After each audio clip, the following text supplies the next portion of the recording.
Welcome to Bhagwan Ki Baatein, the YouTube channel in which we bring and talk to you facts, stories, and various other things only and only about God. So, in the ongoing series, Stories of Great Saints, we've been talking about the great Bhakt Narsi Mehta.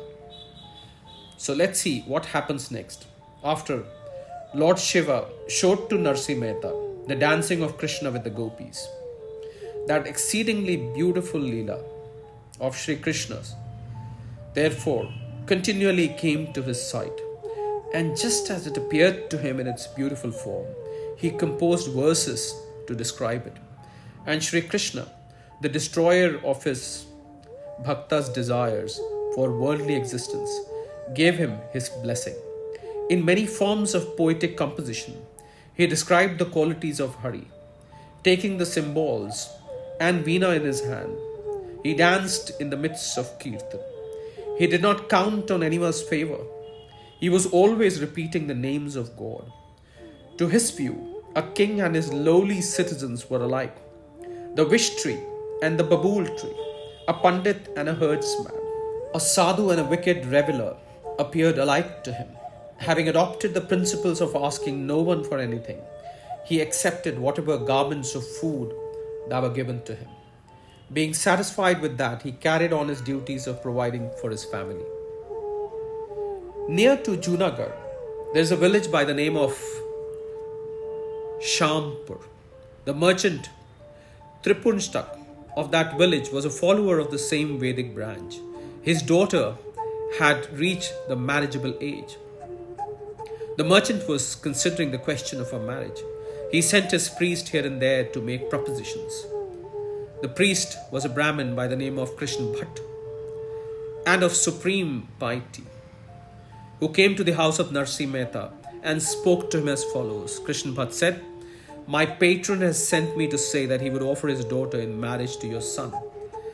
In examining the horoscopes, he found that they reached the point of 36. After an agreement for the marriage was made, priest returned home. This relationship, which was agreed to by the priest, was acceptable to all. For it was the custom in that country for all to accept decision of the priest. If the patron did not accept the promise made by the priest, then the priest would cut off a finger and give it to the one he had chosen as a bridegroom. Such being the rule in that country, the Brahmin announced his decision and said to his patron that he had fixed the marriage of his daughter. He said, "There is a Nagar Brahmin at Junagadh, supremely pious and a Vaishnav.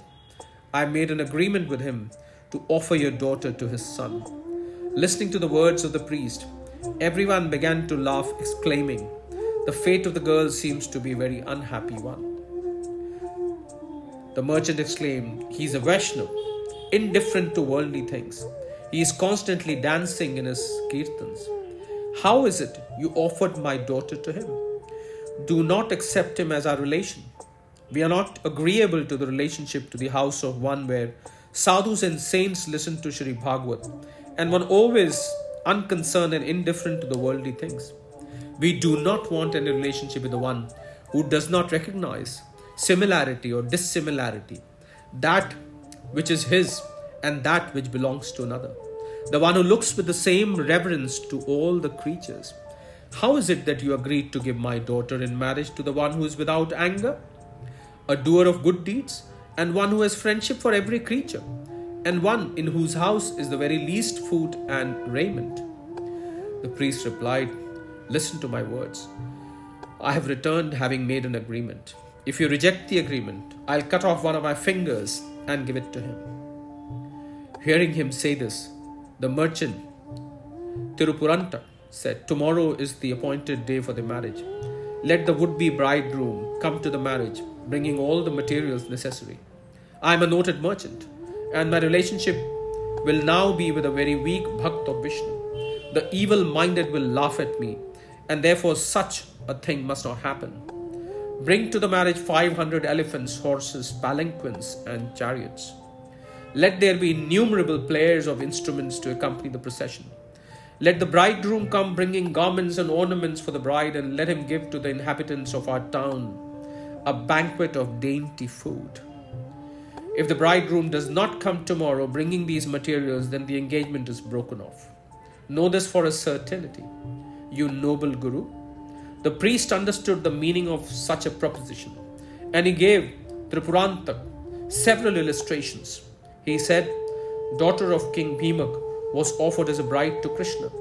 Rukmani insulted him, and you have done just the same. Parvati was the daughter of Himalaya mountains, and the destroyer of Tripur, Lord Shiva, was fixed as the bridegroom. Insulted him, and you have done the same. All that your mind wishes will take place. Saying this, the Brahmin went back to give information. He said to Narsi Mehta, tomorrow is the most auspicious time for the wedding. You must all come bringing the needed materials, taking Sri Krishna as your helper. Krishna Bhatt, a supremely pious Vaishnava, told him concerning the things that would bring about the marriage. He thought to himself, if I should tell of the things that had happened to all the arrangements would be destroyed. Narsi Mehta is supremely indifferent to worldly things. He has no desire for anything. Speaking in a very humble way as to how the marriage would be accomplished, the priest made the remaining arrangements and returned to his home. Where a needle, borax, and a good man act as mediators, there is no duality seen there. They bring two together. Where a bad man, scissors, and an axe act as mediators, there is an instant destruction which is certain. These are the root of all the evils. At the wedding, there should not be a vilifier. In a battle, there should not be a coward.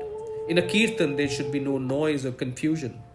Among tulsi plants, she-goats should not be allowed. While a Puran is being read, there should not be a garrulous person. Among the pious men, there should not be a wicked reveler. In traveling, there should not be anyone who is always excessively hungry. When a worship is going on, there should not be anxiety. A relative should not be a neighbor. In the rainy season, there should not be a southern wind. When receiving the mantra of Sri Guru, there should be no doubt regarding it. Those who are indifferent to worldly things, they should not have a store of wealth. The weak should not be haughty. There should be no thorn in the narrow path. A learned man should not be proud. A person who is worthy of receiving a gift should not have the desire for it. Maintenance of sacred fire should not be practiced in a miserable village. A physician should not give medicine to the one who needs to be put upon a diet. A friend should not be a troublemaker or a miser. One should not lend the interest to a relative. For a seeker of spiritual things, to eat royal food is a way to destroy his good deeds. And after the priest had made the agreement, he returned to his village. He told his patron that the bridegroom would surely come tomorrow for the wedding. Go and make all necessary preparations and be on the watch. Tripurantak laughingly replied, Narsi Mehta is all alone. How can he come tomorrow, since he has no materials of his own? I announced that the marriage would be tomorrow in order to break off the possibility of any relationship with him. And with these words, we will end this capsule here.